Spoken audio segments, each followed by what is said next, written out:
Alright mate, let's look here. VTHO up 1% on the day, up 0.98%. It's in that compression pattern that a lot of these coins are having.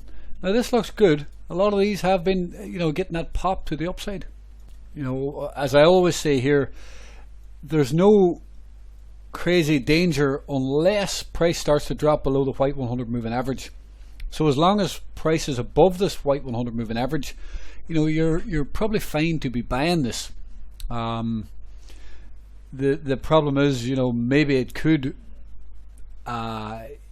get a flush and drop. Like if it's a failed pattern, for example, is what I'm saying. The move is usually hard and fast, like a big dump down like this or whatever. So far though, Bitcoin is holding up pretty well.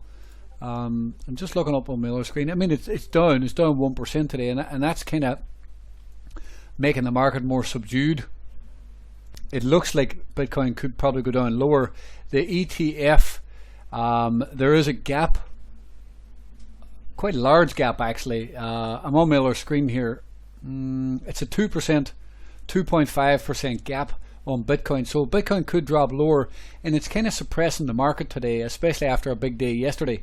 So always be careful, of course, but this does look good, and this does look like it wants to start breaking back to the upside. So I would be happy with a buy on this. You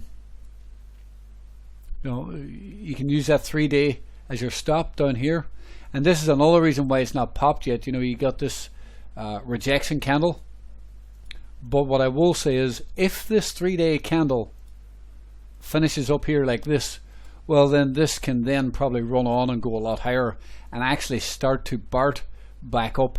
This will end up being a BART pattern. So it's kind of right at the point where that the bearishness could fail if this does BART back up here and form bullish candle. So I think this is a buy with a stop below the 3-day low.